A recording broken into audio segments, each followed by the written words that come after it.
Angie's List, Thumbtack, and home warranty companies are not your friend. Relying on these lead gen companies to get steady work will just leave you with customers who just want the cheapest price. There's no silver bullet when it comes to marketing. It's like a puzzle. Until you have every single piece in the right spot, it's not complete.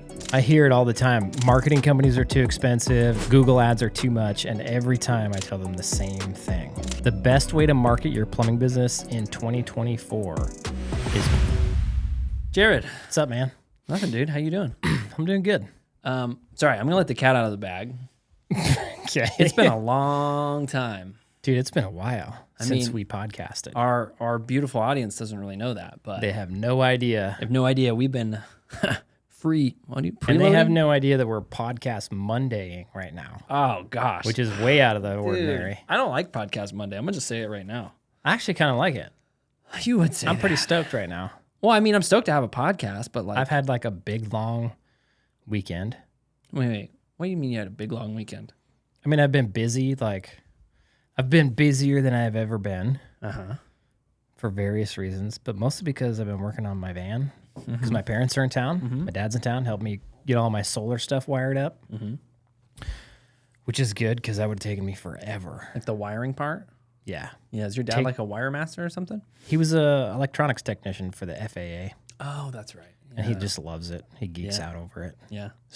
He still, it takes him forever, but probably about half the time that it would take me, Yeah. because I don't know. I don't know. I would have to research all of it. Yeah. You'd have to research it and then like trial and error, where your Yeah. dad's probably just straight to trial and error. Yeah, he did his van. He helped me on my last van. I understood my last van when we were done, Yeah. but then this van, I got all new equipment Gotcha. that does a bunch of fancy stuff, and I Yeah. was like, I don't want to figure this out. It's funny because I come over, maybe like once a week, and like the van, there's like one new thing every time I come over. Like today, there's a little black pipe. It's like, good work, guys. You guys are doing a lot of stuff. Did you see all the spray foam in there? I mean, I did, but I chose to ignore it. I spray foamed the crap out of it. It's cool. Yeah. And we put a bunch of wires in. We hooked up all the solar. My air conditioning works. It was awesome. Wait. So your air conditioning hasn't worked before? The rooftop air conditioner Oh, runs off battery power. Gotcha. I got some big old batteries, lithium-ion batteries,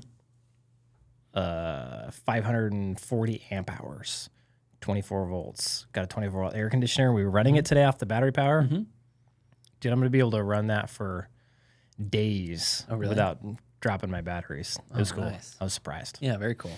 Way better than expected, which is rad. Are you and your dad gonna finish the van when he's up here? Like, We'll get as close as we can. Yeah, gotcha. Yeah. Man, that'll be exciting for that thing to be done. Yeah, it'll be close. It'll be cool. And then we're Yeah. going to take a trip down south. Wait, like in real Florida? Yeah. Oh, where are you going? I'm going to go check out Key West. How come? Go make some stops along the way. Maybe visit a few people along the way. Just for funsies? Yeah. Yeah, nice. Maybe go see a couple people in our coaching program. Oh, yeah, that'd be if I cool. can. Yeah. Yeah, we got a handful of them down in the real Florida. Yeah. Go see what they got going on. Yeah, that'd be cool. They'd Yeah. probably be happy to see you. Yeah. Hopefully. Crack the whip. Yeah, like what No, y'all not doing? really. Yeah. Not really. Yeah. Yeah. Okay, well, here we are on Podcast Wednesday. Podcast Wednesday. We're going to talk about marketing 2024. Full disclosure, we have recorded this episode how many times now? We are on our 4th edition. 4th edition of recording this episode. Something always goes wrong Ugh. with this episode for some reason. Yeah. We wanted to release this earlier this year. Yeah, when it because I think we did pricing 2024, yep. and then I think we were going to do marketing shortly after, Correct. and then it just didn't work. Correct. And I kept looking for it because I talked to so many guys. I'm like, oh man, I want to send you this one. It's going to be, because the first one we did was super good, and I was excited. Yep. And then it just didn't happen. And then we recorded it a couple more times, and each time something would happen. This one's going to be even better. Yeah, actually I'm ready for this one. I've been waiting for this one. I was going to tell you, I was saving a story for you for podcast. I like that. I like that you're thinking in your brain, oh, this is a podcast story. It was a good story. Now I can't remember. Oh what my it was. gosh. You were about to tell it to It me. was literally like 10 minutes ago. I was like, going to tell you a story, and I thought Is it a story from your past? it was a work story. Yeah, from your past. And it was something I said that triggered the story coming up in my memory. We're talking about how I sometimes break my sentences up. You do. In weird spots, too. And you say that.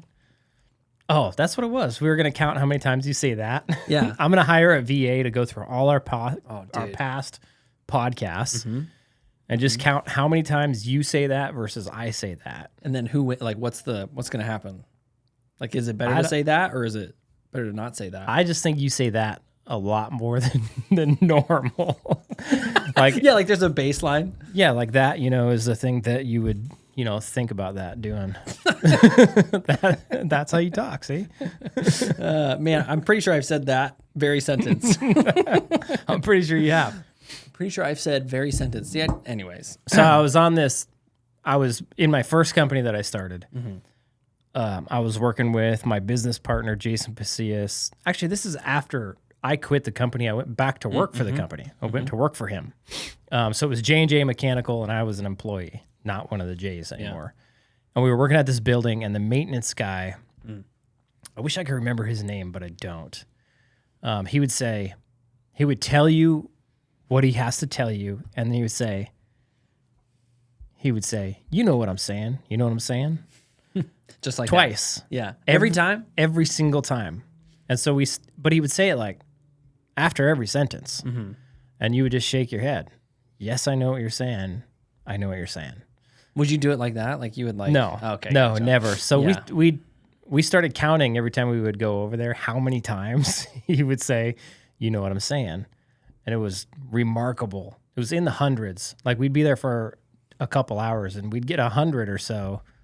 You know what I'm saying? Would you and Jason like go and like confer off to the side? Like, dude, how many did you get? Like, I got 41 just right there. Yeah. We'd be looking at each other.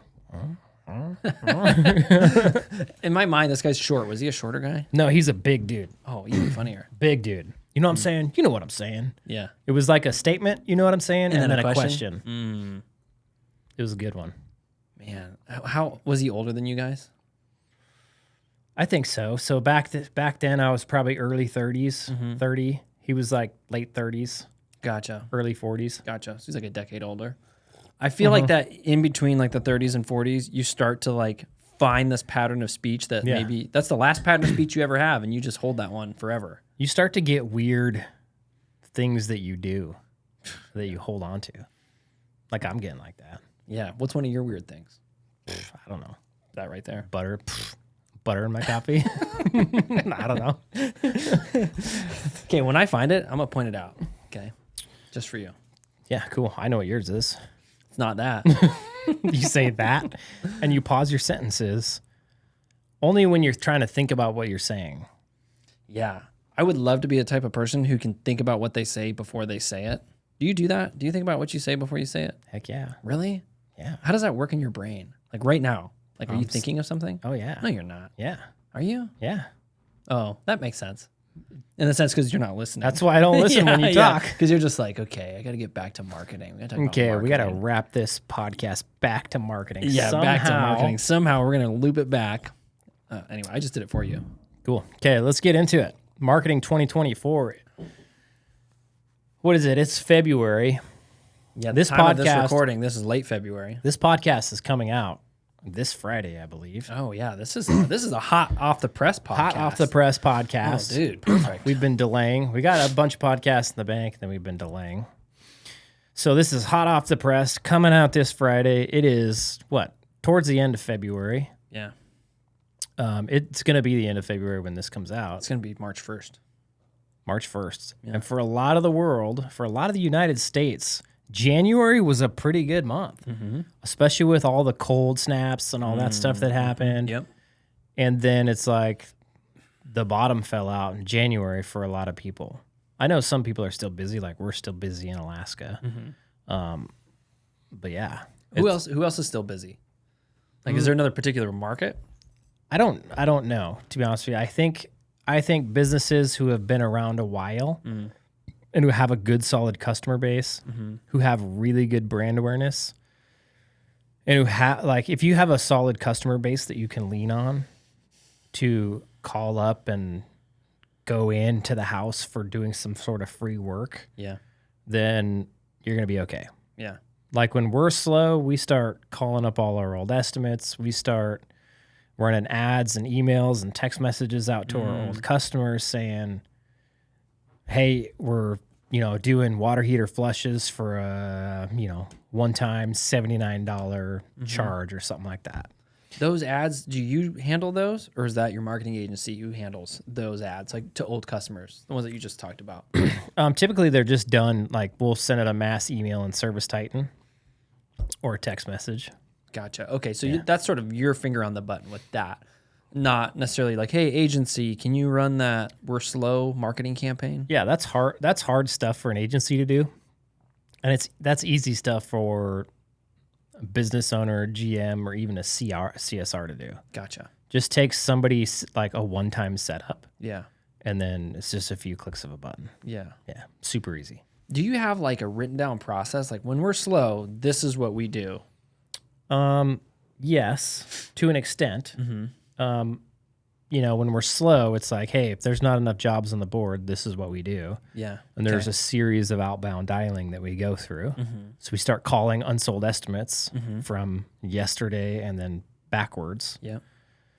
Once we call through those, we usually get quite a few of those. Yeah, I was gonna ask like how much work you get from just unsold estimates. It's a lot. You can drum up quite a bit of work. And it's going to depend on the size of your business, right? If you've got 2 techs running around, you're not going to have as many unsold estimates call through. Right. If you've got 10 techs, you have probably way more to call through.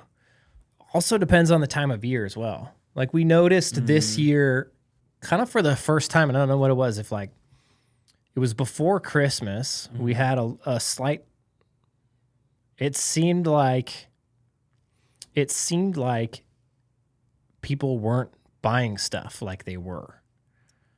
Yeah. There was like this weird 3 or 4 month period, and it was like September, October, November, December. Yeah. Yeah. And then come January after Christmas, it was like the bottom for us. It was like all of a sudden now everybody's buying everything. Yeah. So when we started calling through all our unsold estimates in January, going back, because we were super busy doing tune and cleans. Yeah. But typically during tune and clean season, we make a ton of money off of doing the tune and clean because we do the tune and cleans for free. Yep. And then they're part of your membership. Yeah, it's part of our membership. And then making money off the upsells. We couldn't upsell to save our lives for some reason. Yeah, and all the technicians were doing what they're supposed to do as far as that process is concerned. Yeah, our unsold, the amount of unsold estimates that we had was twice what it was the previous year. Roughly the same amount of jobs. Nobody wanted to buy anything. I think it had to do with, at the time they were preaching the economy's down, interest rates were still high. Yeah. They hadn't announced the interest rate drops, which I don't even know if they're going through or not. Yeah. Do you know if they're going through? I don't know. I don't follow any of that. Me neither. But it's like once they announced it, then it was, well, Christmas is coming up. I spent all my money on Christmas. Yep. So we got pretty creative in December with our promotions program, which we should talk about on this because it's marketing. And then January, it was like kaboom. We had a record month in January, and then February, even better. Yeah. Record month in February. Do you feel like you're just carrying momentum from January? Like whatever happened in January in Fairbanks is still happening as far as like, well, I guess we had a cold snap. Super cold snap. Super cold snap. For a long time. That helped a lot. Yeah. Especially because we do heating. And when it's like 50 below, 40 below for weeks on end. All sorts of stuff breaks. Equipment is just running and running and running and running and running. Yeah. And if there's a problem, you notice it. And if there is a problem, it's a much bigger deal. Yeah. Right? It's not like if one of your rooms isn't heating at 30 degrees and you put a fan in, you're good. Yeah. But at 50 below, if there's no heat in that room, you're going to have frozen pipes. Yeah. So, yeah, call volume was super nuts for January and us. But it's been, we've been selling like crazy. Okay. My technicians are selling like crazy. And it's not, maybe their sales skills have gotten better. We have been doing some sales training. But not to the extent that it is. It has to do more with market conditions. People are feeling more comfortable and more free to spend their money. Maybe they got their taxes done got a return by now. I don't know, or they know what they're getting at least. But it's been a madhouse. Interesting. For us, yeah. Yeah, but it's been really slow elsewhere. It's been really slow in February in a lot of the world. And you can see it on Google Trends. So if you look at, my brother sent me a graph of the search term plumber near me. So just for plumbers. Right. And you can see giant spike in January. And then come February, it's like just dropping off. And it's the lowest it's ever been in the last 4 years. Oh, wow. Yeah. So, like by a lot, by quite a bit. Like January, it just jumped back to normal. Yeah, gotcha. And it was a spike, and then it just dropped off. Super, super low. I mean, it can only go up though, right? I mean, it can go down. It can continue to go down. Sure. But it's got to reach the bottom at some point. Yeah, right? at some point it's going to come back up. Because like these things are typically cyclical. Yes. And what you have to remember is this is just people searching on Google for plumber near me. Yeah, but if that's your only jam, then... And that's the thing. If that's your only jam, then, and search volume goes down, guess whose work volume is going down? Yeah. Yours, right? So in 2024, here's what I think. I think that, and we've said this a lot on this podcast, you look at the trends in like during COVID, right? Everybody's sitting at home. Everybody's using the heck out of their plumbing. Normally they're pooping at work. Now they're pooping at home, right? They're looking at their house more because they're working from home. So they're like, that ugly bathroom is really starting to bother them. Husbands and wives are home together more, so there's more like, hey, you gonna... There's two of them in the kitchen. They're like, it'd be really nice to like remodel this kitchen, right? There's all this stuff happening. Free in the money home. was coming out. Free money from the government. Yeah. And call volume was, if you look now, call volume was just skyrocketing, right? Great time to start a business. Just hop on Google AdWords and get some cheap leads and rock and roll. Yeah, off to do what you want to do. And I've talked to a lot of guys, that's when they started. Yeah. And they did really well, and they grew, and they got employees and everything, and then now they're hurting, especially within this last month. And what do they say? Well, they just say they don't have any work. Yeah. And then all the other things too. They're typically undercharging as well. They're still playing a mixed game of like, oh, if they're doing new construction or residential. Yep. So it's kind of the normal grab bag of problems, but the biggest thing is my phone just doesn't ring. Yep. So what happens is you grow your company on pay-per-click, and now search volume goes down, and your call volume goes down. And we also have, in the last couple of years, we have, giant PE firms and investment groups that came in and started buying up plumbing companies who have big pockets to buy new customers. In your experience, is that a relatively new phenomenon that PE firms are coming to after the plumbing and HVAC companies specifically? It's bigger than it's ever been. Okay.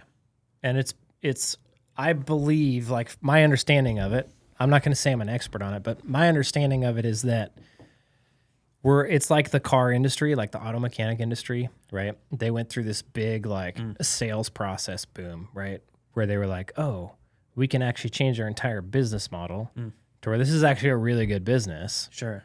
And then people started coming in and buying up a bunch of these auto mechanic shops. So now you've got there's a dude in Fairbanks where we're at. He bought up 6 or 7 auto shops, started buying them in Anchorage and Palmer, just because he figured out this really good way to run shops. Gotcha. And basically what plumbing companies and HVAC companies and electrical companies have done, service companies, they basically just stolen that model. They basically watched the auto mechanic industry do what they did, go flat rate, figure out their pricing, be able to actually pay mechanics well, and make a lot of money and put a good business model in place. Whereas beforehand, it was all just mom and pop shops doing plumbing, right? Yeah. And the plumbing business wasn't like a good business to get into because it just wasn't that profitable. The margins weren't that good, right? But now that we've this wave has been hitting, and it's not over yet. It's not. There's still people out there that running their plumbing businesses like it's 1960s. Oh, there's tons of people. Tons of people. I talk to them every day. Yeah, tons of people. So this wave is going through, and you have these plumbing, HVAC, electrical businesses that are now running very good, very profitable businesses. Mm-hmm. It's actually a really good model, right? It's a very profitable model, relatively simple model. Relatively safe because the demand for plumbing service will always be there. Always be there. And there's a huge demand, right? Because there's such a low supply of technicians, there's a low supply of skilled workers. The demand for these services just keeps getting higher and higher and higher and higher. Okay. What I think that we're seeing right now is in COVID times, everybody recognized, dude, homeboy just started his business and he's just killing it. Right. Oh, dude, my buddy over there just started his business and he's killing it. Right. Or this business just popped up and now they're like 20 trucks. Right. I think we had a bunch of people start businesses. Yep. And so now and call volume has gone basically back to normal. Yeah. Really. Maybe low normal now for February. Right. But it's not going to stay that way forever. Right. So we have all these people trying to buy AdWords right now. And we've got PE firms with huge pockets who, if they break even on a call, it's no big deal. Right. Even if they know they'll make money on the company over the next 2 years, right? Mm-hmm. They don't make money till year 2. Mm-hmm. They got deep pockets, right? Yeah, they can afford to do that. They can afford to do that. Then we've got all the little guys who are undercharging. Mm-hmm. They literally can't afford to be on AdWords. Right. They're not charging enough. Mm-hmm. There's no way they can pay $200 for a lead. Right. $300 for a lead. Mm-hmm. Doesn't make any sense. Mm-hmm. Charging $120 an hour. Right. You're paying $300 to get a phone call. You're going to book about half of those. Right. And then you're going to sell about, 60% of the ones you book, right? Yeah. It just doesn't make sense. Nope.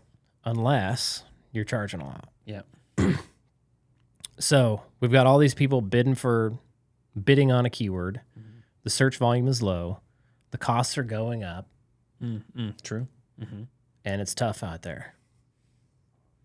Yeah, so like the ones who are doing well right now are the ones who came up with a good name, branded their company, and didn't rely solely on pay-per-click, but they really developed their brand awareness in the community. What should guys focus on first? Like branding or leaning into sort of like direct response marketing? I think you're out there doing call to actions. You're trying to do pay-per-click. I think right now you got to do both. Sure. I think right now for the startup companies, pay-per-click is tough. Yeah.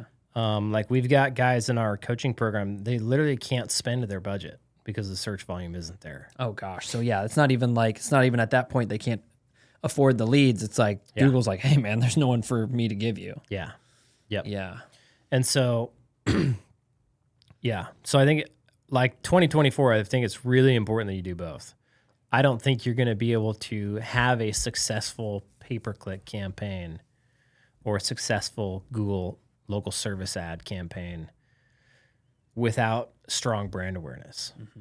And we kind of saw this like, a couple of years ago. Mm-hmm. We had kind of a similar thing happen. It was just for a short period of time. Mm-hmm. And we saw it in Fairbanks even, where pay-per-click ad costs got really, really expensive. Like really expensive. Mm-hmm. And in order to get those ad costs down, we had to make our brand more, make people more aware of who we were and what we do, right? Mm-hmm. Mm-hmm. And that helped us bring our cost per phone call from Google down to where it was reasonable. Right. It was like we were spending $40,000 to $50,000 a month, whereas just a couple months before we were only spending 24, right? That's a huge difference. Yeah. And so with a big push for brand awareness, we were able to get that back down to spending, 20 to 24. What's the relationship between pay-per-click and brand awareness? Like how do those two help each other? They help each other because if you think about it, like if you think about what your customer is doing, when somebody has a plumbing problem, they're doing one of two things, and that's it. They're either calling the plumber that they already know, that's already saved in their phone. They already know their phone number. We could say they're doing one of three things. They've got the number in their phone, like they're part of they have a membership with another company. Right. And they just call that company, okay? Now, the other thing is they're going to Google and they're searching for that company, right? Searching for that company specifically. Directly for the company that they have a membership for. But if they don't have a plumbing company that they use on the regular, then what are they going to do? They're just going to Google plumber. They're going to go to Google. Some weird people go to Apple Maps. Oh, yeah. It's way easier. That's the weirdest thing ever. It still weirds me out that you do that. Yeah, I do it for everything. That's how I search for stuff. Yeah. Like if I'm going to go to a restaurant or buy, I don't go to Google because then I just go to Apple Maps and then I just type in food or coffee or whatever. And See, I never used Apple Maps. I always used Google Maps until I got my Ford van and it has the Apple Car Connect or whatever. Yeah. And now I have to use Apple Maps you or can it doesn't use- show up on my screen. It won't show up on, like my map app on my screen is Apple Maps. I think you can use Google even if it's CarPlay. You probably can, but I don't know how to. I think you just open it up from your phone. No, if I open it up on my phone, it'll give me the directions on my phone. It'll read them on my speakers, but it won't show on my map. Yeah. See, when I plug it in, it'll show on my map, the Google version. And I've tried the Google version. I think I like Apple Maps. Google better. Maps is way better. I like Apple Maps better.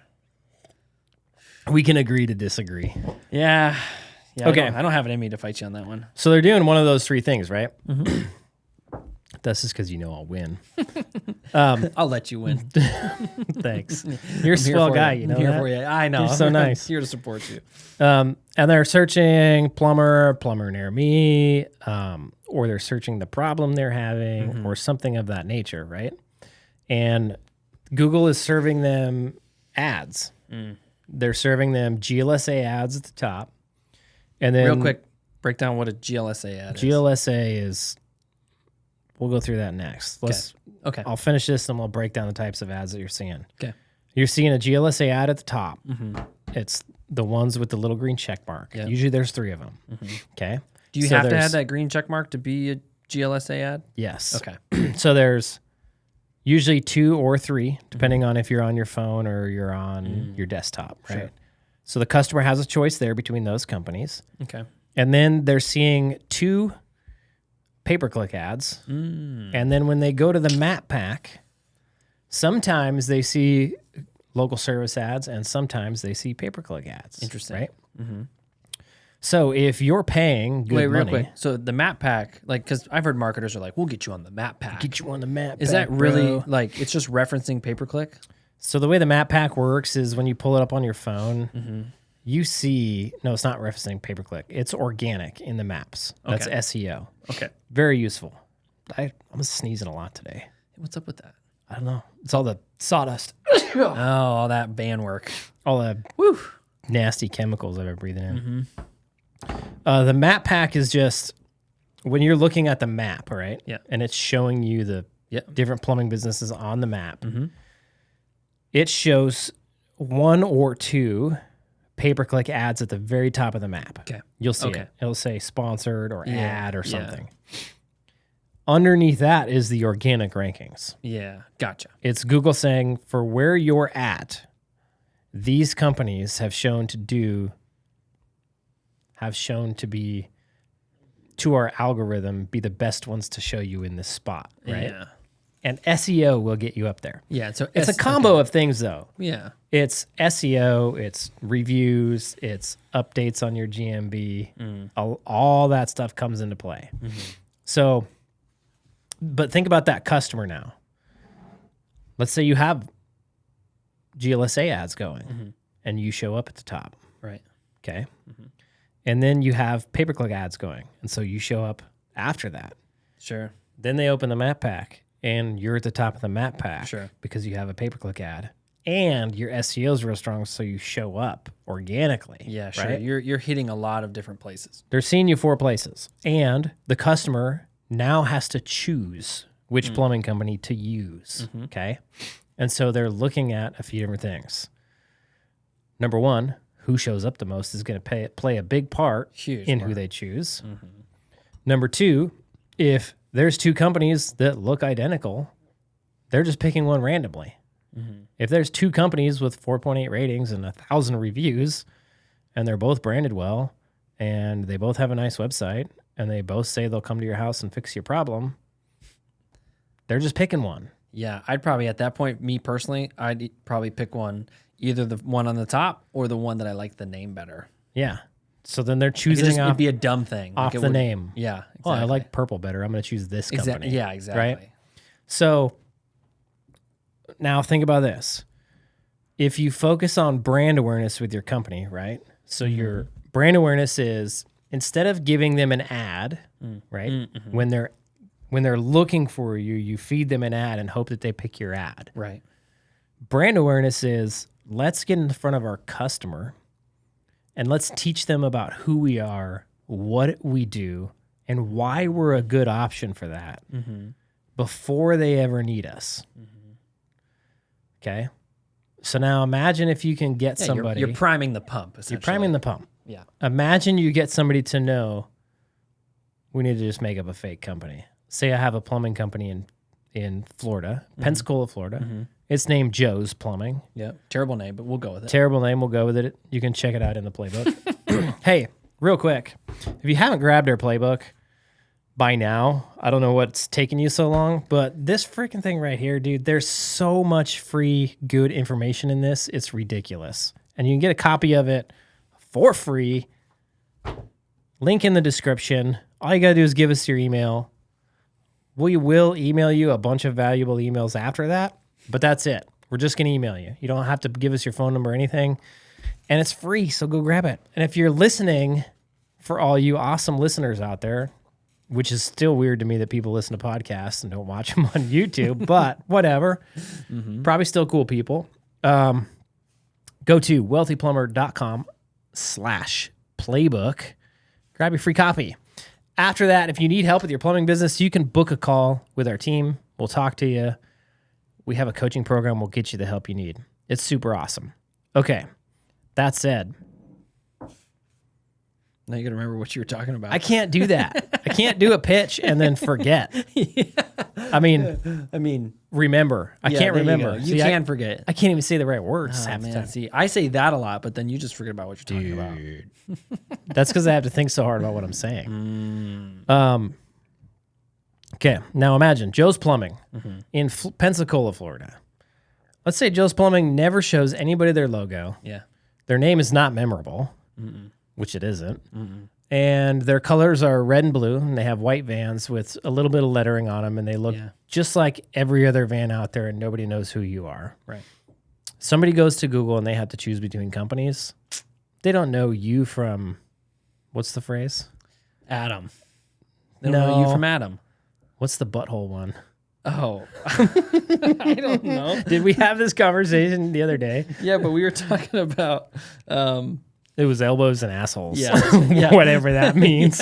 Which has nothing to do with them knowing. No, it doesn't. You. They don't know. So they don't know Joe's Plumbing from elbows or assholes. No, it's like they don't know your head from a hole in the wall. Hole in the ground. That's what it is.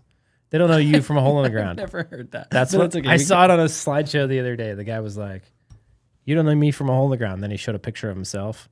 He's like, "That's me." And then he popped up a picture of a hole in the ground. And he goes, "That's a hole in the ground."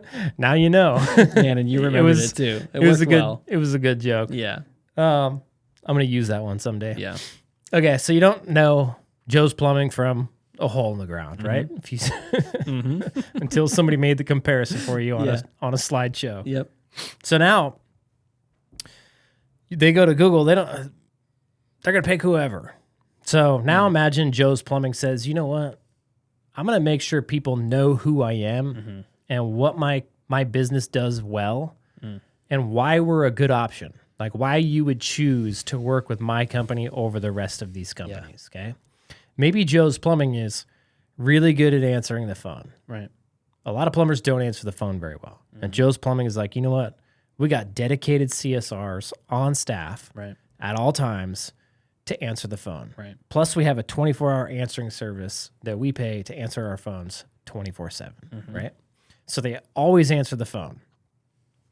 Maybe Joe's Plumbing provides really good, top-notch quality service. Yep. Like, if you want service with a smile and you want it quick and you want it fast and you want a friendly plumber at your house, you call Joe's Plumbing, okay?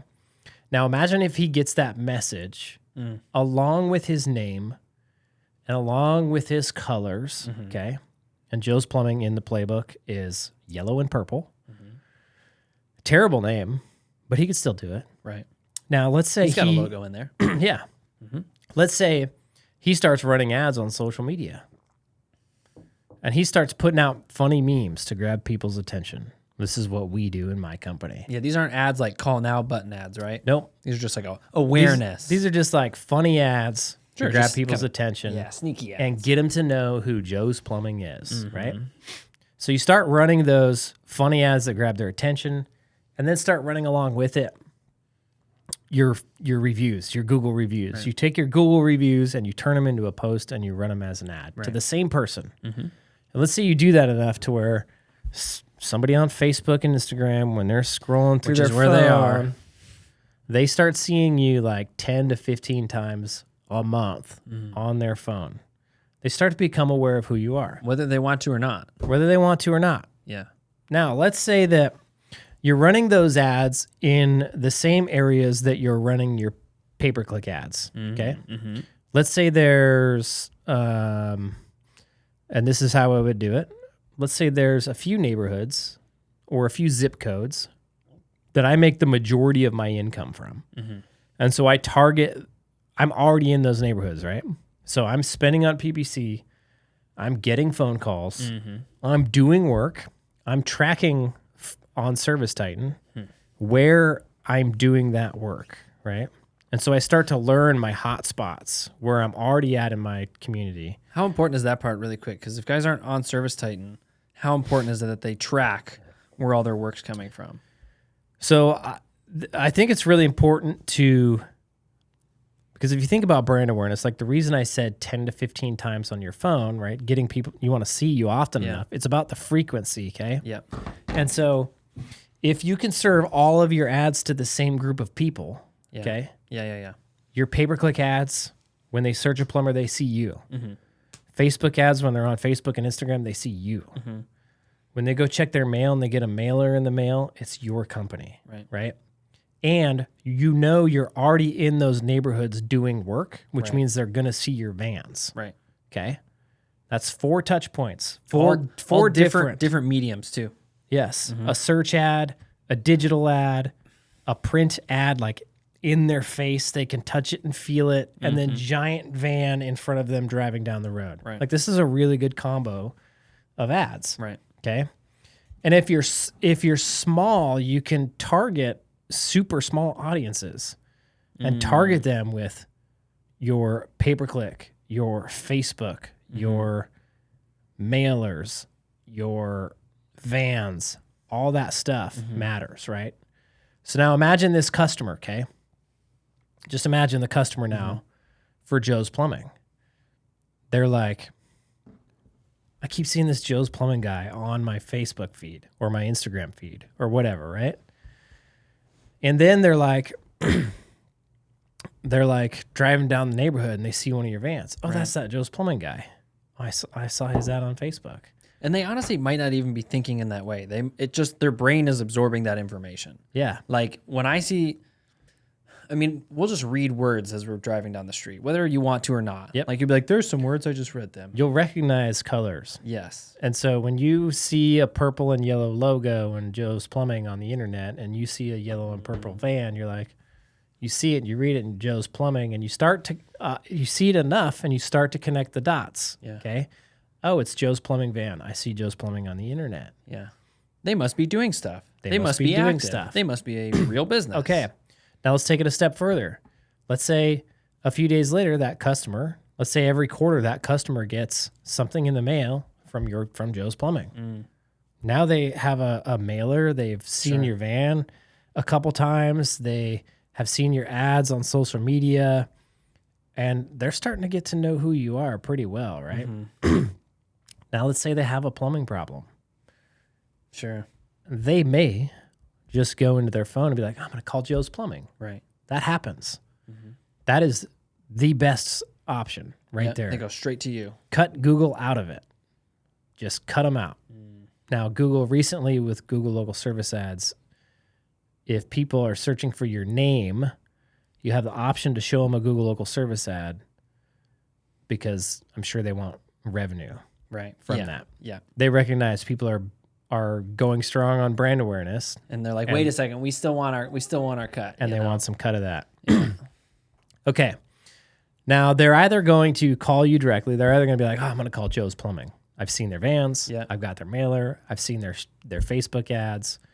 And really, like sometimes the reason that they're calling you is so simple. It's just path of least resistance. Yeah. It's like they might have like actually read your reviews. Probably not. They've just seen you so much that it's like, why would I try somebody else when I already know that company is real? Yeah. Because, And they know they do a good job. yeah. So now they're going to search you up and they're going to call you. Okay. Or check this out. This is where I think most customers stand. Most customers, like if I asked any plumbing company, how many of your calls are just straight up emergencies? It's not very many. It's very few and far between.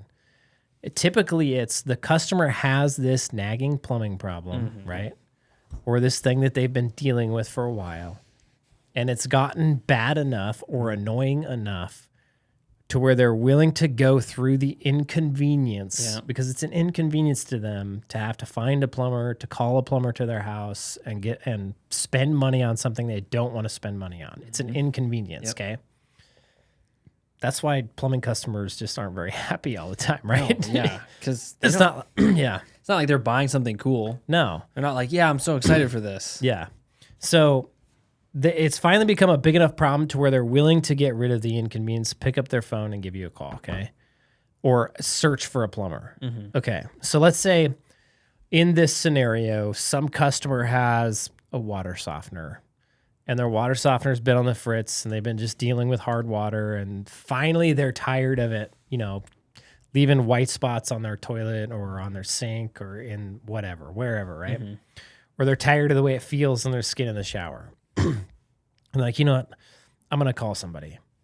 And they go to Google and they type in water softener or water softener repair or whatever. Now, they have seen your social media ads.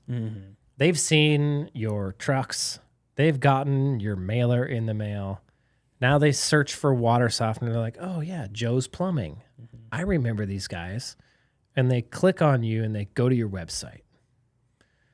And you take them they go to your website and they check you out. But then they decide, you know what? I'm going to get my water softener fixed later. And they put their phone down. Right. Because it's an inconvenience to call you. Which is probably incredibly common. This happens all the time. Or you just get interrupted. Like, especially if you're on your phone searching for something. I don't know how many times I've been doing something like, oh, I'll do this. And then a kid runs up or my wife or somebody calls. And then I just got my AC tuned for the year. It took me like 3 months to finally call them. Yeah. I probably looked them up 100 times. And then I was like, I'll do this later. You're like, I don't It's an inconvenience. I don't want to think about it. Yeah. So I think that happens more often than not. Okay. So they made it to your website, though. This is the beauty. Now you can retarget them. You can retarget them in 2 places, on Google and on Facebook and Instagram. Okay. So now imagine they make it to your website. They looked at a water softener and now you just start feeding them ads. So everywhere they go home, they're looking up a recipe for dinner. Let's say they're going to make cookies. Let's say they're going to make dinner. They're looking up a recipe. Dagnabbit, what's freaking Joe's Plumbing ad doing everywhere? Oh, yeah, I need that water softener. They go to make cookies after dinner. They're looking up another recipe. Oh, Joe's Plumbing. Yeah, I got to get my water softener fixed. Then they go and they sit down after dinner and they click on the TV and pop up YouTube and Joe's Plumbing ad is playing because you're retargeting this person. Right. Oh, yeah, I need to get that water softener fixed. You're just reminding them of their problem over and over and over again. And you can follow them around for 90 days. Yeah. and remind them of their problem and remind them to call you, right? Tying those two things together over and over and over again for this customer until they finally pick up the phone and give you a call. Right. And even if you don't, your brand awareness at that point is so strong in that customer's head that even if they decide 6 months down the road to get that water softener fixed, the likelihood of them calling you is really, really good. Yeah. And that's what most people are missing in their marketing. Yeah. You have to understand the customer journey, and you have to be willing, right, to pay that money today for somebody to call you 6 months from now. Yeah, I think that's the hard part is like brand is a long-term play. And I think people are like, I want my phone to ring now. I don't want to put money in something that I can't necessarily see or track or feel. And you could do that during COVID. Like Yeah. that was a Yeah. legitimate thing that you could do. And now it's a different game. And that's why it's tough for the new guys, because you're fronting money today and you're not getting paid for it for 6 months from now. Yeah, but if you don't front that money today, then you're not going to have the ability to benefit from a strong brand later. You are not. You are correct. So it's like you have to put money into it at some point. You have to. So like if we're thinking about a company like Joe's Plumbing where the brand is rather weak, when should somebody consider doing a rebrand? As soon as they can afford it. I think in 2024 it is one of the most important parts of your marketing strategy is to have a name and a logo and colors that stand out in the community and are memorable. Okay? So and I would think really hard about the name of your company. You can name it from the get-go. You can make a name that is good.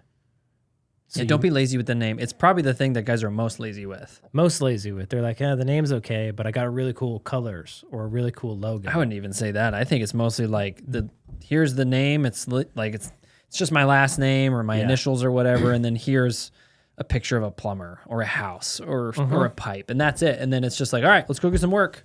You're gonna have this name until you shut her down, sell it, or retire or whatever, right? The name might be forever. Yeah, and ideally, it doesn't cost you any money to pick a good name. It costs you time thinking about it, but it's well worth the thought. Yeah. Okay. So take Joe's Plumbing, for example. That's going to be a tough name for anybody to remember. Yep. Because they don't know Joe. They have no relation to Joe. They don't, unless like they have a family member named Joe, that's going to be a tough name for them to remember. What was that plumbing business? Was it Jerry?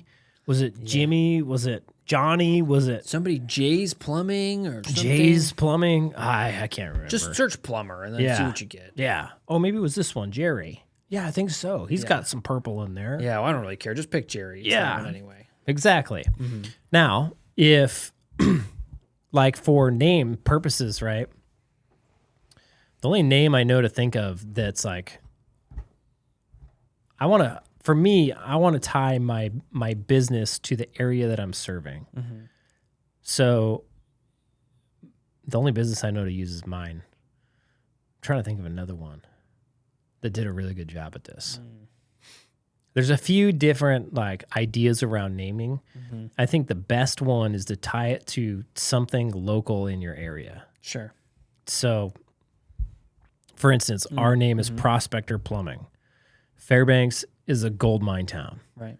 It was founded, well, I don't know if it was founded, but our statue in the middle of the town is of a prospector. His name is Pedro. Did he found the town? I don't know. I don't know. He's a figure in the town. I didn't go to school there. I don't know. Everybody knows what a prospector is. Yeah, true. There's one other business in town called Prospector Outfitters that's been around forever. Yep. But nobody else has used the name Prospector. And so it's a very well-known thing in Fairbanks, Alaska. If you live in Fairbanks, Alaska, and you see the name Prospector, you don't forget it. Right. You know immediately what it is. So when we rolled out Prospector Plumbing, the second you saw it, it was like, oh, I remember that. Right. And if somebody said, what was that plumbing company we saw? It was Prospector Plumbing. Right. It was just so easy to remember, right? Especially the two P's Yep. together, Prospector and Plumbing. Alliteration. Okay. Works every time. Now, part of that was our logo, right? So if we would have put Prospector Plumbing on the side of the van with blue and white and small letters and it didn't catch your attention, Yeah, it wouldn't matter. then we could have drove by and nobody would have noticed, Yep. right? And so they wouldn't have learned about our name. Because we paired our name with a brand that disrupts, as Homeboy would say it. Dan Antonelli. Dan Antonelli. I want to say Dan Kennedy, but it's not. Other Dan. The other Dan. We need to come up with a nickname for Dan Antonelli. We should call him Grandpa Dan. Grandpa Dan. Yeah. Yeah, he'll appreciate that. Okay. So for Grandpa Dan, right, you want a brand that disrupts, okay? So when it drives by, you want people to go, whoa, what is that? Yeah. So our vans are wrapped bright green and purple, and they have a giant Prospector with a big old pickaxe. Does he have a pickaxe or a hatchet? I think he's got a pickaxe. Pickaxe makes It's a more big sense. pickaxe, though. And you see Prospector Plumbing, and it stands out, right? Right. It disrupts your attention, grabs it, and then you read it, and then it's a name that you're never going to forget because it's so synonymous with the area that you just can't forget it. Right. And all of a sudden, everybody knows who you are. Right. Right? And it's not just the van wraps. Like the same thing applies with your social media. You disrupt the norm on their social media. You grab their attention. You show them who you are. The cool part about social media, aside from van wraps, all they get to learn about is your name and your colors. Yep. Maybe your phone number, but like, who remembers a phone number? Nobody remembers the phone number. Don't even put it on there. Yeah. You don't even need it. I've never been in my car like, I should call them right now. What is that? 1-6. No. If you were in your car, you would just search Prospector Plumbing. Yeah, I just searched the name. You would. Yep. Your social media, what's cool about that is they don't only get to see your name, your colors, your logo. You can teach them a couple things about your business. Yeah. We answer the phones. Yep. And that brings up that raises the perceived value of your company just by telling them that you answer your phones. Oh, yeah. And that you have friendly technicians who will show up the same day. They're like, I already like these guys, right? They already want to call you before they have a problem. And they might even want to be testing you. Like, oh, they answer their phones? I'll see about that. Like, oh, dang it. All right. Crap. I don't have any problems. I didn't need anything by. Yeah. Oh, okay, I got it. Just in case. A good CSR would get that name, definitely. phone number, and email in the system. Oh, yeah. Then you'll be calling them back later. Yeah. Hey, we're running a special for $79 water heater flushes. And they'll be like, dang it, I knew I shouldn't have called. They got me. Yeah. That stuff seems like a lot of guys don't want to do that stuff, but it's like, man, you got a company to run. You got to do what you got to do. Yeah. And that's something I want to talk about once we get through this stuff is the mindset that you need to have coming into slow times. Yeah. But put a pin in that. Cool.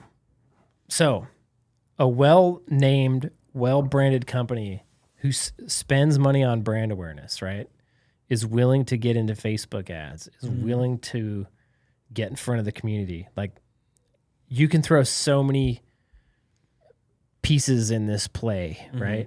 Like, we named 3 of them. We named Facebook, Instagram, your truck wraps, and direct mail. You can sponsor local sports teams, which is a great one. What we do, we print it out. If you guys want, you can go to Prospector Plumbing Facebook page, and you'll see we've got kids holding a giant check. They're like, it's a 6-foot long, 3-foot wide check that we had printed out that we can write on and then erase. And so then we run ads on Facebook that we're looking for sports teams to sponsor. Right. And part of the deal is if they want to get a sponsorship, they have to come in and pick up the check. Yep. And then take a picture with our giant check so that we can use it on social media. Those do great.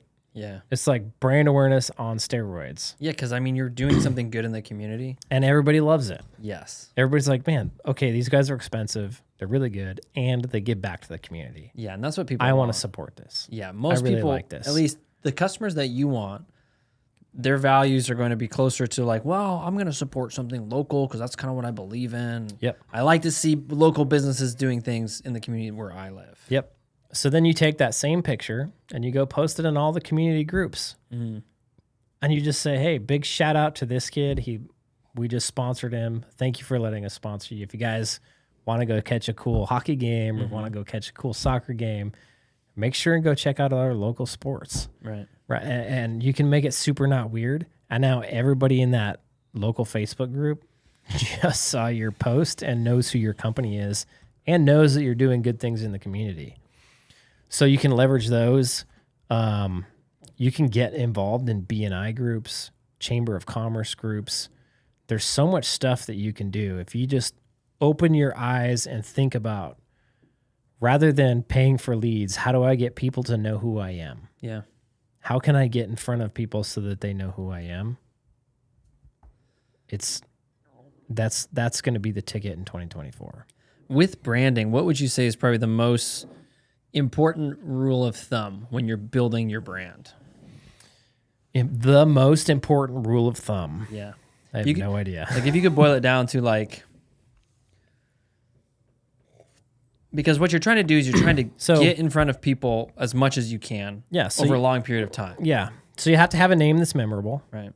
And that's free to do. Just takes a little bit of thought. So think about it. And then a brand that disrupts will help a lot. Sure. Because something that is good at grabbing attention will help grab attention. And then people will see your name. And if your name's memorable, they'll remember you. And then you have to be willing to spend money to put that out in front of people, right? And you can't be afraid to be different. A lot of plumbers are scared to have bright colors and to be disruptive. They're scared to. Why do you think that is? It's not part of their norm, right? They err towards the side of professionalism, right? Sure.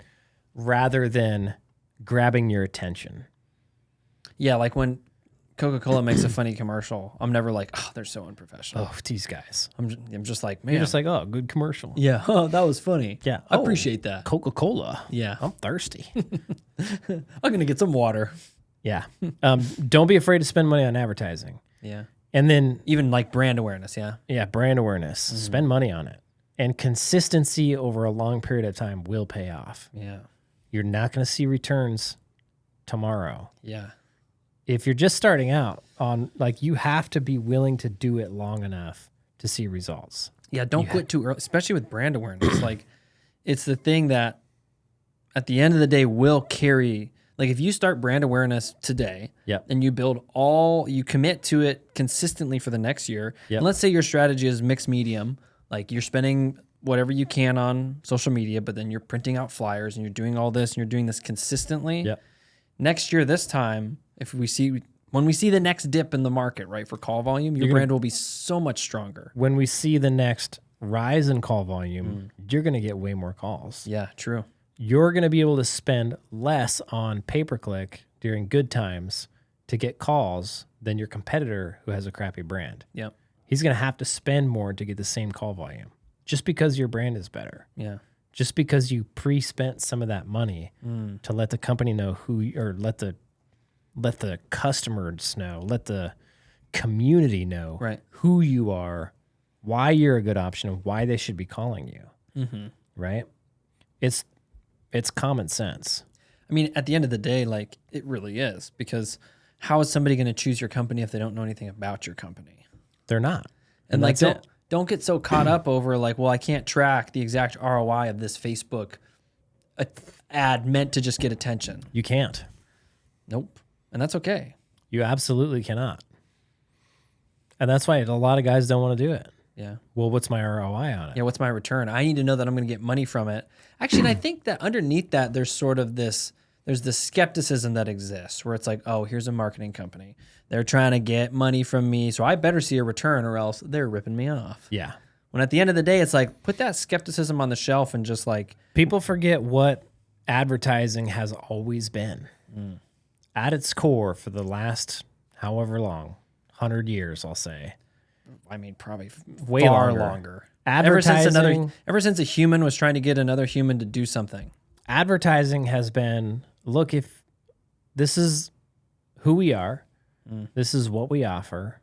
If you need this thing, we're a good option. Yeah. Here's why. Right?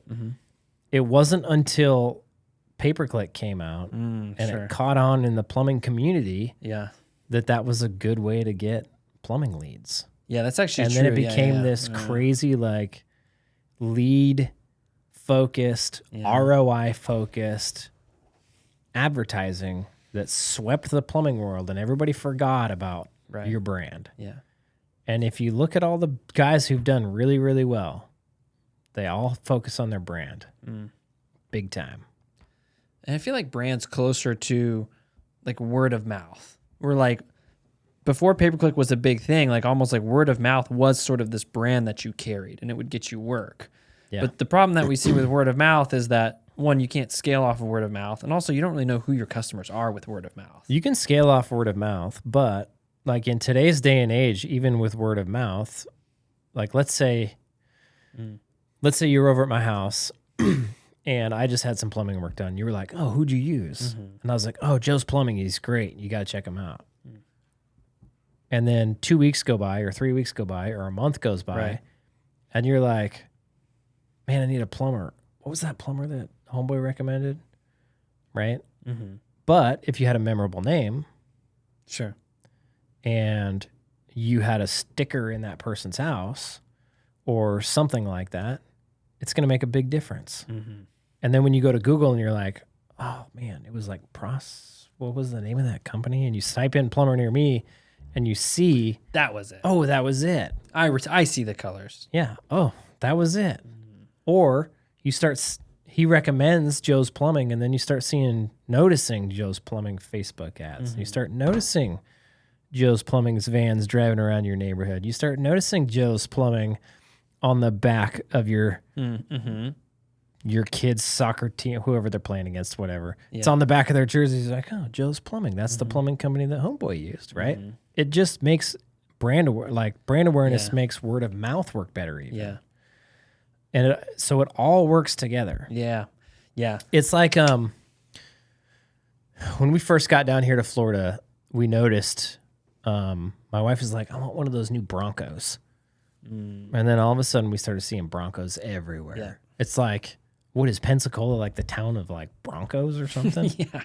But then I went to Seattle and there's Broncos all over Seattle. Yeah. And I was like, oh, it's not just Pensacola. It was just the fact that we had become aware of the Bronco. Yep. And my wife thought it looked cool. And then we started noticing Broncos that we never would have noticed before. Okay. Same thing works with your plumbing company. You get at them one way, and then they start noticing you this other way, and then they notice you this other way, and then they see you over here, and they see you over there, and before you know it, they know exactly who they're going to call when they have a plumbing problem. And that's what you want. Gotcha. Super important in 2024, for sure. So building brand awareness consistently. Yes. That's the name of the game. And then that will help your pay-per-click costs. It'll help these other things because it's all, I mean, really marketing is it's a giant system. It's a huge system. And is there any parts of marketing that are isolated from each other? No, I don't think so. You can't isolate one thing from another. Because it's all part of the buying process. And everybody's buying experience is going to be a little bit different. And no matter how much your marketing company tracks where your calls are coming from, you literally cannot track it. Sure. Because you just don't know. You don't know how many times that person saw what before they decided to use whichever methodology of getting a hold of you to getting you to come up to their Even house. if they came from a pay-per-click ad, you have no idea why they chose you over the other guy on pay-per-click. Yeah. But logic says if they already know who I am, I've already built a little bit of trust in that customer. The logic says they're much more likely to choose me. Right? So why wouldn't you hedge your bets in your favor and play that game? But a lot of people aren't willing to.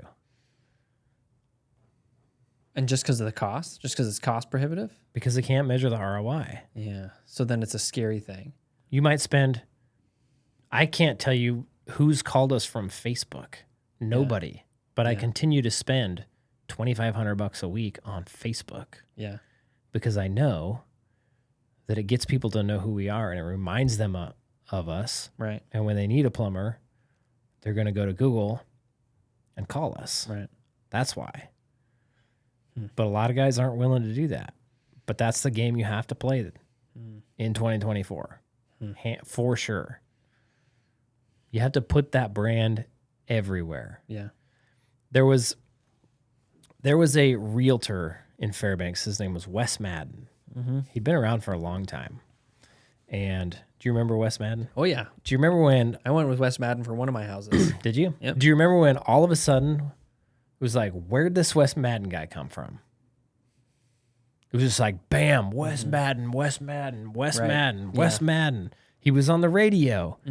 He had the radio talk show hosts on the show that everybody at work listened to. Was like, hey, if you need a good realtor, you need to call Wes Madden. Right. Blah, blah, blah, blah, blah, blah. If he doesn't sell your house, he'll buy it from you. Yep, I remember that one. Really good offer. Yep. Right? Yeah, it was a great offer. If your house doesn't sell, I'll buy it. Yeah.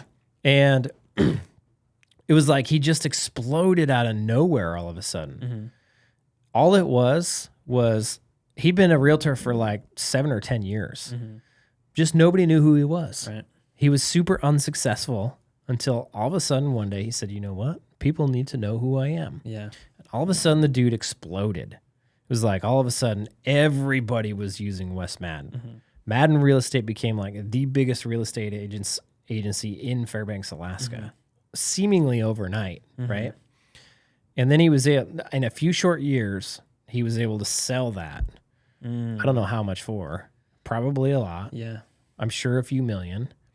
All because he focused on brand awareness. Sure. And he wasn't afraid to spend the money to get people to know who he was. He was everywhere. What if you're in a big market and there's lots of people being disruptive? It's the same thing. You just have to you just have to niche your market down, right? Sure. So, Like geographically.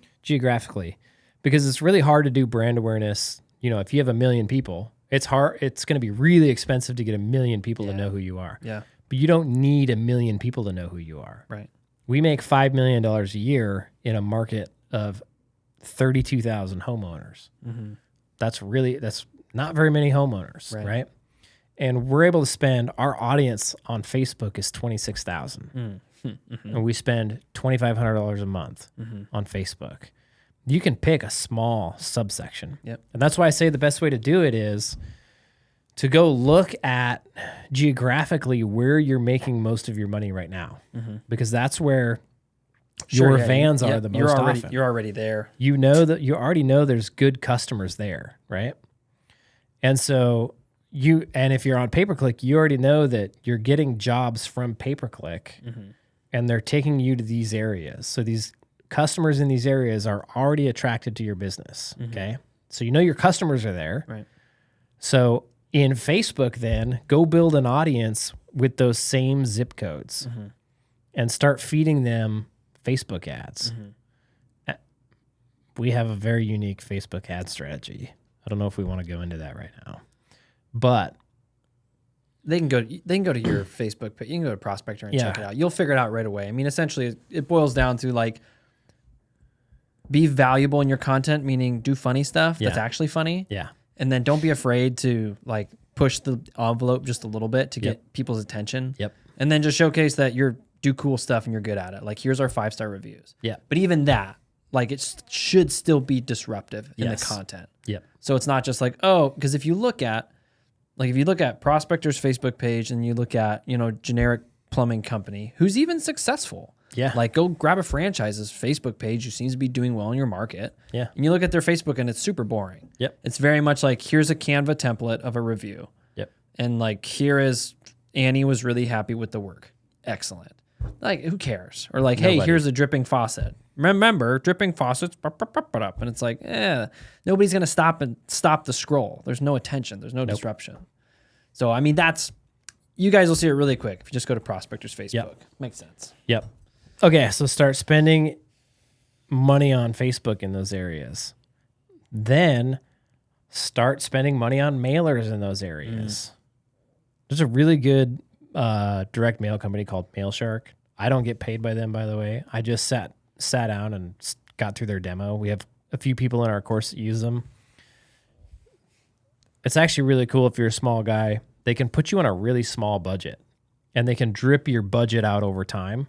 Whereas with pretty much every other mail company, you have to put down a pretty big lump sum for mailers because you have to blast a bunch at once. These guys will print them all and then mail them out in small spurts, which is really cool. Made direct mail accessible to the smaller guys is really what they've done.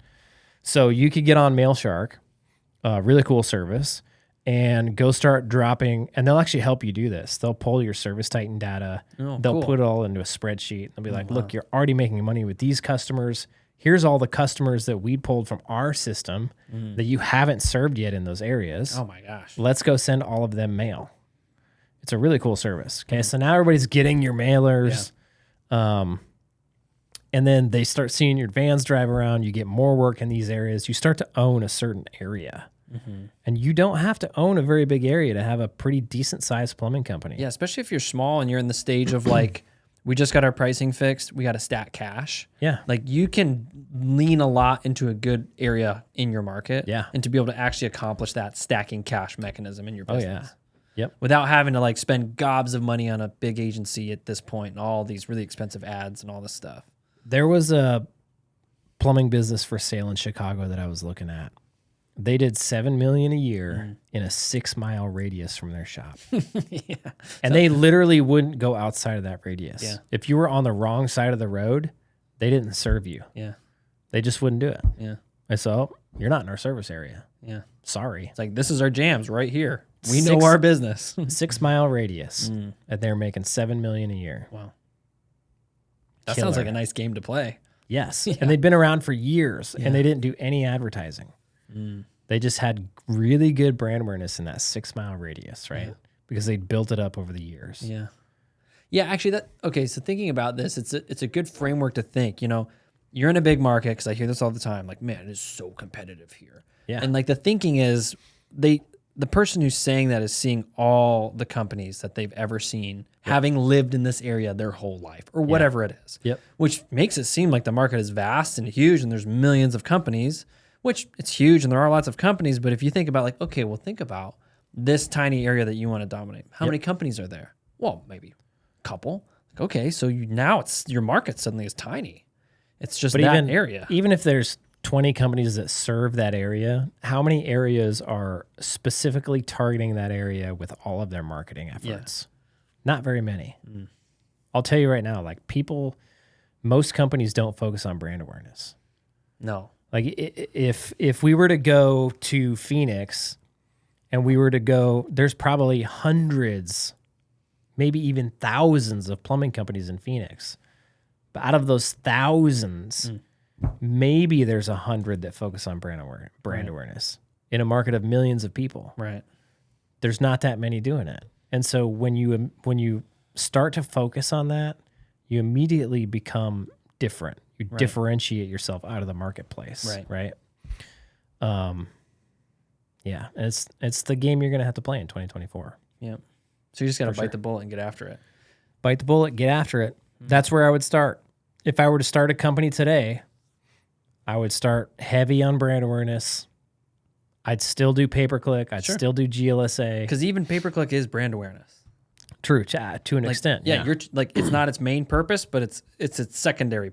There's a secondary brand awareness feature that comes with it. Yep. Just because you're getting somebody's attention. Yeah, if somebody sees your name and they call the other guy, they still saw your name. Yeah. Still valuable. Yep. Even if it costs you money.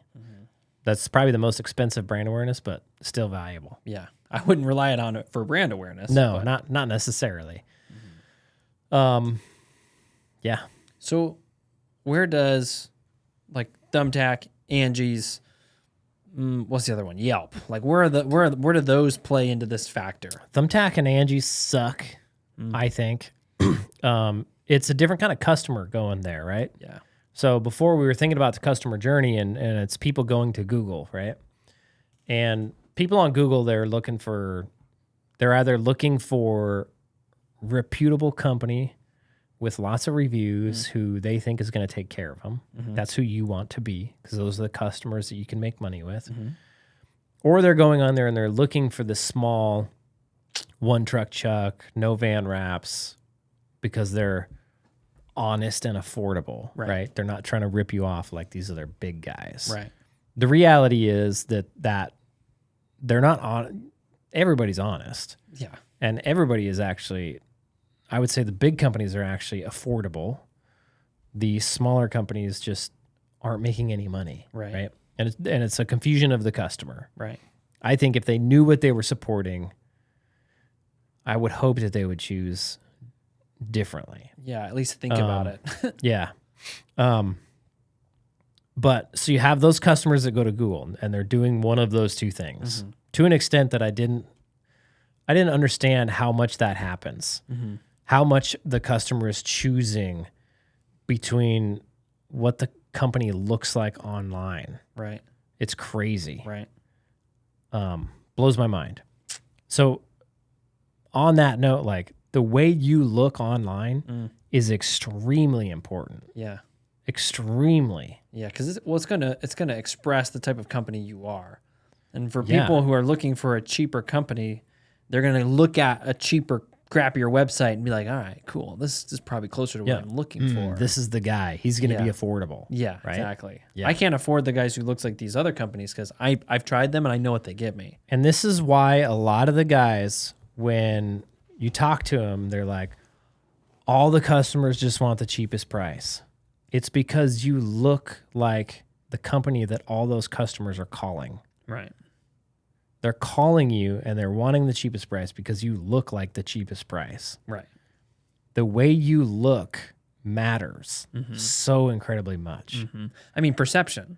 Yeah. Perception is reality. If you want good customers, you have to look like somebody that serves good customers, or good customers aren't going to call you. Yep. You have to have, I mean, this is an important topic on your Google My Business. Have a decent name, have a good logo, have good colors, have a good looking website, have people smiling, even if it's just yourself. Yeah. Look like a friendly human being smiling in your Google photos. I can't tell you how many GMBs I go to, and it's just pictures of work. The customers don't care about your work. No. That does not make them feel comfortable. They assume that your work would be good. Yeah. Because if you have a business, they're assuming that You're a professional plumber. That you wouldn't be in business. But if they you did see crappy business of your work, they're like, I don't even know what this is. Yeah. If they see a picture of a nice, clean-cut human being with a smile on his face, this guy looks like a professional. Right. That's what they're thinking. That's what you want. Super important. Also, put products on your stinking GMB. Yeah. Maybe even that, like just think about your GMB. Think about it. Make sure the cover photo's good. Yeah, don't just like get it and like Learn check how the to- box, like, all right, I got the GMB, done. Learn That's how it. to change the cover photo and make it look good, attract the right kind of customer. Put products on there. If somebody searches water softener repair or water softener installation and your business pops up and they click on your GMB and open it up and expand it or whatever, and you have a product that says water softener repair or water softener installation, that customer goes, these guys, they do exactly what I'm looking for. If they just see Joe's Plumbing, they know he does plumbing, but they don't know if plumbers do water softeners. Right. They don't know if plumbers work on water heaters. But when you can put that in your products, it's just, oh, they actually do what I'm looking for. Yeah. And they're going to call you. Yeah, don't assume that the plumber or that the customer knows what you actually do. Correct. The other thing is, on your GMB is like free phone calls. Yeah. So the more you can optimize it, the better. Add updates. Add updates. What do you mean by updates? On the bottom, you can add updates. What we do is we just take my social media content and we use it for updates. Easy peasy. And then why are updates important? Google wants updates. Gotcha. So It's you're a Google thing. making the Google gods happy. Yeah. That helps. It's gonna help your ranking. Plus, it makes your GMB look more legit. Yeah, so when somebody does get there, they're not like, oh, this company, because if somebody gets there like, oh, a company was established like 20 years ago when there's one update. Yeah. They're going to be like, well, let's go. And there's 15 reviews. Yeah. They're going to go, oh, this is ghetto. Yeah. Yeah. And they're not going to call you. Yep. Or they will call you, but Because they'll they be trying to want- get a price quote over the phone. True. Correct. The other thing is you have the ability to ask people to leave you a Google review, so do it. Yeah. Google likes reviews, even if they're bad. Google just wants to see that you're actually going out and serving your customers. Yeah. That you're something that's worth having on Google's page. Yeah, they want more reviews. Yeah. So if you go to your own GMB and you click the reviews, at the top it'll say get more reviews. There'll be a button. If you click it, it'll pop open a link. If you copy that link, you can send it to all of your customers and get more reviews. Text them twice asking for a review. Ask for a review on site. Email them after the thing asking for a review. Collect those reviews. That seems to be like a pretty high leverage task.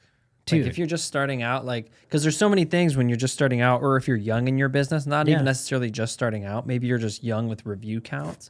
It seems like that would be a good chunk of your time spent, better than other things that you might be thinking about. If you can get up to the 300, 400, 500, 600 review count, that makes your business seem so much more legitimate. Yeah, especially if you're in a competitive market, you know, like If you get to 400, you have more reviews than 99% of the companies out there. yeah. So like, I would even recommend like set yourself a quota each day, like depending upon how many customers you're serving. Be like, I'm going to send out X amount of review requests every day. Send them to every single customer, Yep. no matter what. Yeah. Every single one. Yep. If And if you're you a- have a backlog of customers that you need to go back through, that's where you can make your quota. Like, all right, I got to work through these old customers I've served. Yep.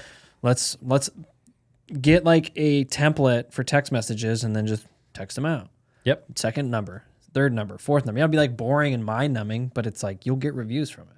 Get a service to do that for you. Like get like a Chirp, or Yeah. you can get on MailChimp, or you can go on Go High Level and then just enter in a ton of phone numbers and a ton of email addresses and blast your whole customer base Yeah. all at once. Yeah. That's what I would do. Okay.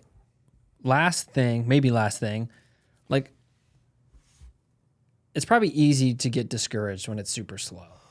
Super easy. And so like, Hang in there. yeah, like what's the biggest, like, what's the mindset that needs to be had when it's super slow like this? The mindset is it's not going to last forever. And everybody's quitting, but I'm not gonna. Because if you think about it, if there's, if you've got 100 competitors and it gets super slow and 10 of them quit, well, now you got 10 less competitors. Like, people who are successful are the ones who just hang in long enough. Yeah. Like yes, you have to do the right stuff, but even if you're doing the right stuff, it's not easy. It's hard. Yeah. It's difficult. It's different. It's weird. It's uncomfortable. Get used to it, because it's always going to be that way. And the mindset you have to have through all of those times, there's more stuff than just slow times in your business that sucks. Yeah. And the mindset is always the same. I'm not going to die on this hill. Yeah. I am not going to let this get me. I'm going to do whatever it takes to make it through this and come out on top in the end. Those kinds of people win. The only difference between winners and losers is losers quit. Winners just keep going. They keep trying new things. Sure. They never stop. They always learn. They always try to get better. They always keep going. Everybody else, all the losers, they quit. That's it. It's the only difference. So when it's slow, just know it's not going to be slow forever. I ain't going to die on this hill. Right. What can I do now to make it better tomorrow, or the next day, or the next day, or the next day? And sometimes, like, when it gets slow, sometimes, like, especially in the beginning of your business and you don't have a big amount of money in the bank, you got to let guys go. Yeah. It's just part of the deal. Yeah. A lot of people, when it gets slow, will cut marketing spend. They'll cut they'll try to cut everything except for labor. But it's the one thing you want to cut. As hard as it is, the one thing you need to cut is labor. Yeah, because there's always this idea that like, well, labor's hard to get. If you have no work, the one thing not making you money right now is labor. Yeah. But if you cut your marketing spend, you're definitely not going to have enough work. And you're not going to be able to pay your labor. Yeah, so you're going to bleed cash and lose labor anyway. You might as well lose some labor, hold your cash, maybe even make money. Yep. Yeah. Yep. Man, it's a hard thing to do, but it is. It sucks. And you should only be in that spot in the beginning of your business. Yeah. If you're 5, 6, 7 guys in, you should have been able to save up some money right now to make it through a month or two of slow times. Yeah, if you're 5, 6, 7 guys in and it's hard for you to make ends meet in slow time, you got way bigger problems. You ain't charging enough. Yeah. Yeah. Well, or you don't have enough work. Yeah. There's only 3 ways to make more money, right? Mm-hmm. You can raise your prices, which is the easiest one to do, which everybody forgets about because it's one of the most like challenging things to do in your head for some reason. Yeah. You can do more work, which is just putting the marketing pieces in place, doing all the right marketing stuff, sticking with it, being consistent with it, or you can be more efficient. When you're slow, when you're charging enough, when you're doing all the marketing stuff and you're slow, you can't charge more. You can't do more marketing. You've already done those things. The only thing you can do is be more efficient. When you're slow and you have a bunch of guys laying around, is that very efficient? Mm-mm. No. So at that point in time, you have to make that call. Cool, man. Super cool. Anything else about marketing? There's so much stuff that we didn't even talk about. I know we didn't but even we'd be here for like 10 hours. Yeah, we didn't even like go into like the different types of marketing and all that kind of stuff. Yeah, or landing pages. Yeah, all the little specifics. All the little specs. Yeah. I think and we did go into those in the past ones. Yeah. But I think over the past couple months, I've had a really big realization of how important brand awareness is going to be in 2024. Yeah. And honestly, I think for the next couple of years, if you can invest in your brand, you're going to be so much better off. Yeah. There's companies like Gettle Air Conditioning. They don't do pay-per-click. They only do brand awareness. Yep. I bet they're not slow right now.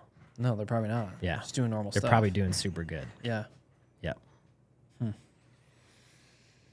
Well, cool, man. Cool, man. See you next time. Later, Holmes.